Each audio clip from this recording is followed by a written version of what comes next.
Hey everyone, today we're going to talk about X-Men 97, Episode 5. Now, there's a lot that can be said about the series. In fact, it's worth noting that I'm very excited about X-Men 97, in part because I grew up on the original X-Men cartoon, and there could be an entire 30-minute discussion about what made that original X-Men series so good. And X-Men 97, I think, is living up to some of it. The main thing I would say is, yes, it's a cartoon, but it doesn't treat you like a child. Now, Episode 5, warning, spoilers ahead. There's already been a lot of reactions about how good it was, but I wanted to kind of point out why it was so good. There's really a few reasons, and again, this is great story writing. The first is you have both the macro storyline and the personal storylines. So for this episode, the macro storyline is the ongoing collaboration between humans and mutants. Genosha is being admitted to the UN, and so Magneto, Gambit, and Rogue are on their way to Genosha to sort of, solidify that, make sure everything goes smooth, meet some humans there. Of course, the three of them are in the midst of a interesting love triangle, and that's the personal storyline.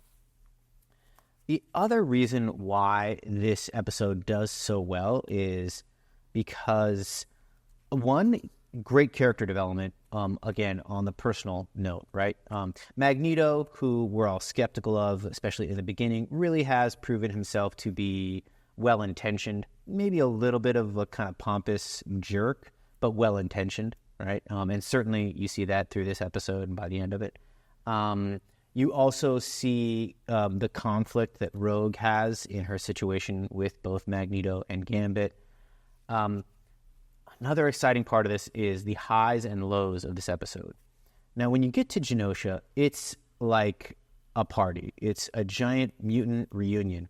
We start to see mutants who we haven't seen in forever, or who we've only seen in comics but not in the X-Men cartoon series, but we recognize them. They're well known, right? Nightcrawler is there. He's probably the highlight of the reunion element. But the Warlocks are there, and it's great, right? And everybody's partying and dancing. Again, it almost does feel like a prom. And in that prom, Magneto and Rogue are kind of the prom king and queen. But to make it a story, of course, at the height of the party, at the height of prom, disaster strikes, right? The Mega Sentinel appears, and all hell breaks loose. Now, again, we had seen earlier Gambit and Rogue sort of acknowledge that, things have to change between them. Gambit says we're only going to be friends, and it's because he can't stand by while she's having this thing with Magneto, even though, again, we all kind of understand it because Rogue can touch Magneto, and that's one of the only people she can touch, and that's a hard thing to live with. Of course, both Magneto and Gambit end up sacrificing themselves, and in both epic proportions. Gambit's probably hits a little harder because, again, in the original X-Men series, Gambit never got as much airtime as I think everybody wanted him to. Gambit is really dope. I mean, just a super cool character. And if you ever look at the comics, the way he's drawn and the way he moves in the comics is amazing. And one of the things that X-Men 97 has really done well is finally give some of the X-Men characters the best drawings or animations that we've seen, right? Like even in the first episode, Cyclops using his blaster to sort of move himself and to do like a landing where he blasts down the ground to slow his descent and land perfectly, even though he jumped out of a plane. And in this episode, Gambit does some really cool moves, right? He, flips a motorcycle, but charges it first to, it's to move Rogue and hurt Rogue in a sense, but it's to get her out of the way of a blast, to protect her, charging his staff, which he does all the time in the comics, but we don't really see too often.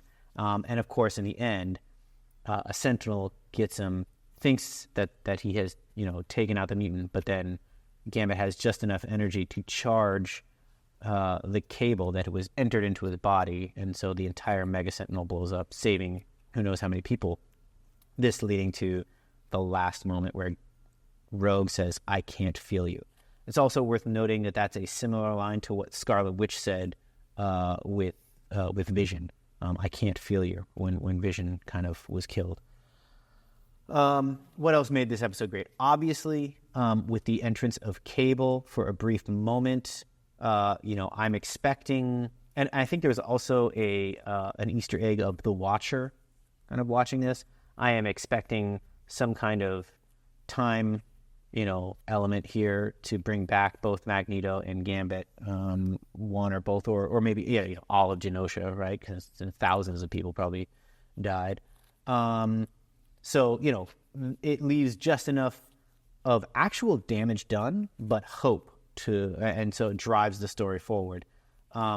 I have heard, and I don't necessarily disagree, that this is one of the most impactful things that Marvel has put out since Endgame. So if you were a fan of, I think that'd be phases 1, 2, and 3. Maybe that was through phase 4, I can't remember, but have not been a fan of things that have happened since Endgame. And there is a lot to criticize about what's been put out since Endgame. X-Men 97 might be for you, with a caveat.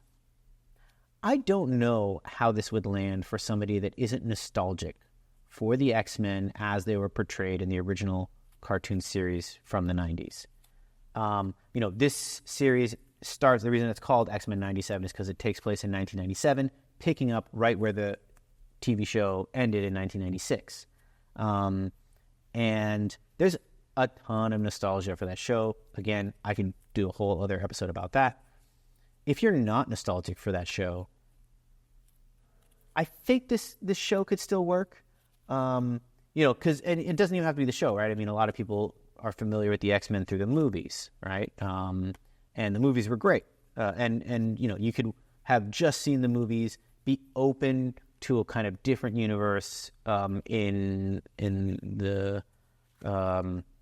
this series where there is a more codified team where Magneto is ripped, and I could see it working, but I do think that there might be a little bit of a hurdle for those who are not nostalgic. Overall, episode 5, amazing, hard hitting. Kudos to the writers, to the animators who made it all look dope. And I'm excited to see what happens next.